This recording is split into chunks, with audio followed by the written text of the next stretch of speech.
sont mes gringos. FGS. OP. Yo, salut tout le monde, c'est OP, j'espère que vous allez bien et bienvenue sur ma chaîne YouTube. Tout d'abord, avant toute chose, on s'abonne à la chaîne si ce n'est toujours pas fait. La petite clochette à côté, on clique dessus pour les notifications et on est carré. Les gars, mission accomplie, easy. 4-0, on rentre à la maison et on est qualifié. Tant mieux. Ce soir avaient lieu les 16e de finale de la Coupe de France. Nos chers rouges et bleus, le Paris Saint-Germain se déplaçait à Vannes. D'ailleurs, je tire mon chapeau à Vannes, la ville de Vannes, qui a fait les choses quand même bien. Ils nous ont mis une pelouse assez propre. D'ailleurs, une pelouse hybride, moitié vrai terrain et moitié synthétique. Donc voilà, parce qu'on sait que le stade de Vannes à la base c'est un stade de rugby. Et moi, c'était ma hantise, les gars. J'avais vraiment peur que ce stade soit plein de faux rebonds, et qu'on se mange des chevilles qui tournent, tu vois ce que je veux dire. Bref, j'avais vraiment cette hantise-là, et finalement, non, on a eu le droit à une belle pelouse. Bon, il y a eu la pluie aussi qui a pas forcément aidé. Je pense que sur quelques actions là-bas, la fusée trop, et ça a porté préjudice, que ce soit aux Parisiens ou à Vannes. Bon, quoi qu'il en soit, les gars, première mi-temps, le coup d'envoi.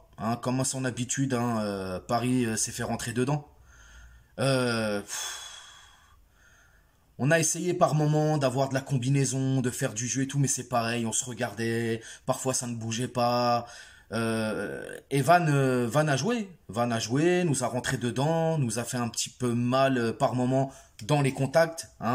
On récupérait quand même assez facilement le ballon, mais voilà, c'était pas très... je me suis un peu ennuyé, première mi-temps, les gars. Sincèrement, je me suis ennuyé. Bon, 28e minute, il y aura un corner pour le PSG qui va être tiré par Mendes. Et notre cher Presco va mettre son but, une but de la tête. D'ailleurs, c'est son deuxième but, je crois. Le dernier but qu'il a mis, c'était en 2019, il me semble. Donc voilà, Presco qui met son deuxième but avec le PSG. Et puis, but tranquille, but de la tête. Mais voilà. Toujours pareil, pour moi, sur cette première mi-temps, Paris aurait dû déjà tuer le match. Mais facilement. Et là, c'est pareil, on est dans un... Il n'y a pas de jeu, il n'y a rien. Les Titi, ils n'ont pas vraiment apporté grand-chose.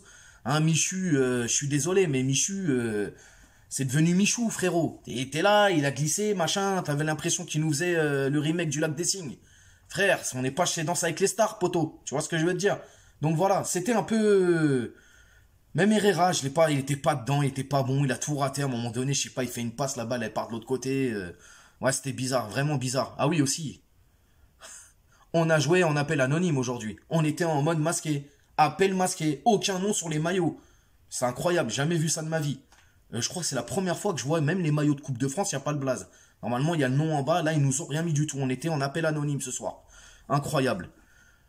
Deuxième mi-temps, on va rentrer, donc on rentre à la mi-temps 1-0, c'est pas fameux. Deuxième mi-temps, au moins là, Paris va commencer un peu à se libérer et va nous offrir quelque chose de bien mieux. Dès l'entame du match, d'ailleurs, on va se faire des frayeurs quand même, parce que Presco, à un moment donné, il va faire une faute, il y aura un coup franc pour Vannes. En tout cas, Vannes était mieux dans cette deuxième période que nous. Nous, c'est monté progressivement. 59e minute. Kipembe qui va lancer Mbappé dans la profondeur. Mbappé va y aller, il va ajuster le gardien. D'ailleurs, la balle va taper sur le gardien et rentrera finalement dans les buts. Donc voilà, Mbappé, son premier but de l'année 2022. Il va récidiver à la 71e minute. Pareil, 71e minute par Xavi Simons qui lui fait une petite passe. Et là, il met une frappe sous la barre magnifique. Et qui mettra encore un autre but avec le Titi Dina Bimbe qui va rentrer à la 62e minute, il me semble, pour remplacer Wijnaldum. Donc voilà, 77e minute, Mbappé qui met son triplé. Donc Kiki il commence bien, il commence bien l'année, on peut dire ça. Et voilà, la pluie aussi qui va s'acharner en deuxième mi-temps. Van qui va essayer de presser, qui va nous faire reculer de temps en temps. Bref, dans la physionomie du match, on n'a pas été fameux encore une fois. On sent que on est comme on était en 2021, tout simplement. Il n'y a pas de jeu, c'est encore les individualités qui font la différence. C'est bien dommage. Kerrer qui va sortir sur une gêne musculaire à la 66e minute, qui va être remplacé par El Shaddai. Et puis Garbi aussi qui va rentrer pour remplacer Herrera à la 81e minute. Pour cette compo, justement, le 11 de départ, j'avais vu juste plus ou moins hein, par rapport à mon avant-match. Donc, on avait bien Donnarumma dans les cages. La charnière centrale, c'était bien Dagba, Kerrer, Kipembe et Mendes. Au milieu, on avait Verratti, Wijnaldum et Herrera. Et puis pour l'attaque, c'était Michu, Mbappé en pointe et Xavi Simons. Donc voilà, 4-0, on a fait le boulot. Je suis très content pour Kylian. Hein, il a été impliqué et tout. Et force est de constater quand même qu'on va perdre beaucoup. On va vraiment perdre beaucoup. Alors oui, je suis le premier à le dire. On supporte le club avant tout.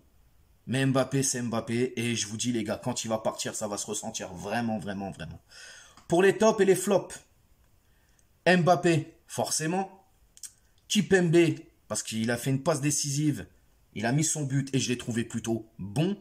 Et Verratti. Verratti d'ailleurs à un moment qui va se prendre pour un espèce de Brésilien à la récupération du ballon et qui va entraîner justement le troisième but. Donc voilà, j'ai bien aimé. Après les flops, hein, les flops, j'ai mis Mendes les gars. Mendes que j'ai pas trouvé bon quoi. Par moment il s'est mis en danger. Hein, il s'est fait un peu malmener des fois. Hein. Bon, c'était pas très grave mais quand même. Je suis désolé, c'est Van en face. Hein, c'est pas voilà quoi. Michu, je l'ai trouvé banal, il a rien apporté. Bon, oui, tu sens, il a du ballon le petit, mais voilà quoi, rien de plus. Et puis ouais, Dagba aussi, Dagba, j'ai vu qu'il est bon, qui revient, mais je l'ai mis un peu par défaut quoi, vraiment. J'aurais pu mettre Herrera aussi, Herrera ouais, j'aurais pu le mettre. Bref, dans l'ensemble, c'est un match de reprise, Coupe de France, 4-0, on a fait le boulot, on gagne. En espérant quand même que on verra un meilleur visage face à Lyon. Mais voilà, on se répète tout le temps, c'est pareil. Meilleur visage, on espère, et puis c'est toujours la même chose. Donc, les Sud-Américains étaient pour la plupart sur le banc ce soir. Je pense qu'ils seront titulaires face à Lyon, dimanche soir. Donc, ça me laisse quand même présager une meilleure équipe pour le 11 de départ de dimanche. Donc voilà les amis, on se qualifie, hein, continue dans cette coupe. De toute façon, nous, on est... La Coupe de France, c'est à nous, les gars. C'est notre petite friandise, j'ai envie de te dire, tu vois. Donc voilà, très content, 4-0, même si on s'est fait quand même chier dans le match, hein, on va pas se mentir. Hein. Voilà, c'était, comme je l'ai dit, c'est les individualités qui ont fait le boulot, pas le collectif, encore une fois. Les amis, j'ai été content de vous faire ce petit débrief, hein, voilà. 2022, comme je l'ai dit, on va s'amuser à faire plus de choses. Ça va être cool, vraiment cool. N'hésitez pas à vous abonner, la petite clochette à côté. Vous cliquez dessus pour les notifications, commentez, likez, partagez. Puis on se retrouve dans la semaine pour une nouvelle vidéo. Ciao et bonne soirée.